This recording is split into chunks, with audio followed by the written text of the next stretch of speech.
పంట పొలాలకు ఉపయోగించే పొటాష్ ని మీరు ఇంట్లోనే తయారు చేసుకోవచ్చు. పంట దిగుబడి బాగా రావాలని రైతులు అంగళ్లలో వేలకు వేలు పోసి పొటాష్ ను తీసుకొచ్చి భూమికి ఇస్తారు.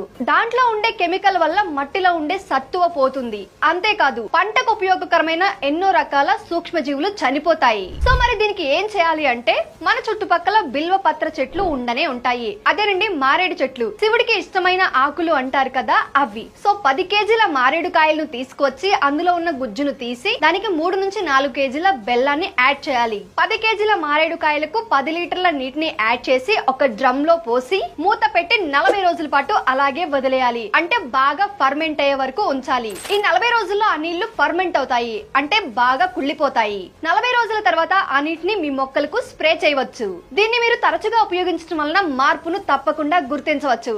అంటే పంట దిగుబడి మనకి పెరుగుతుంది. సో ఒకసారి ట్రై చేసి చూడండి, ఎలా వర్క్ అవుతుందని కామెంట్ బాక్స్ లో తెలియజేయండి.